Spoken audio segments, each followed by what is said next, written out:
Dr. Nemetz at Elitra Health. We're in the coronavirus era now. Some useful things that I'm not seeing on the air at this point. It is true and widely reported that 1/4 of cold viruses are coronaviruses. So you could really tell people now that this is true. We have, all of us, successfully fought off dozens of coronaviruses in the past.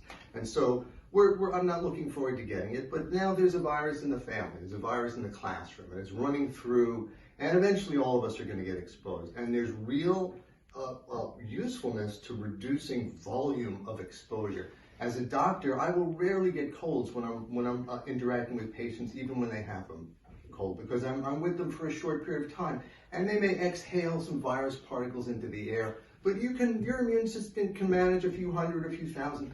If the children are sick, they're walking reservoirs of billions of virus particles, and they're sitting in your lap, so you're highly likely to get sick in that sense. So that the main place of exposure where we're likely to get a lot of virus exposure is when someone in our family is sick. And when that is true, you need to keep your distance. You need to try and minimize exposure as opposed to sleeping in the same bed.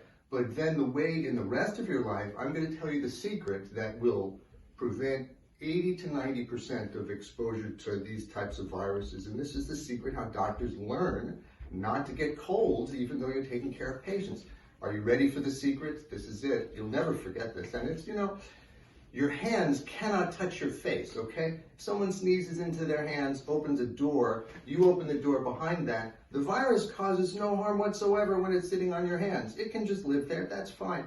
And it does not leap off your hands into your nostrils. You have to put it there. So that there's like during the workday at a doctor's office, there's a force field. These hands will not touch.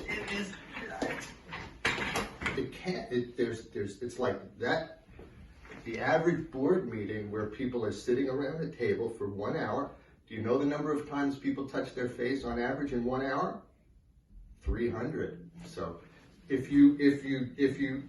I have just given you the secret. It's much easier to say it than to do it. But if you could reduce your exposure by not touching your face, much less likely.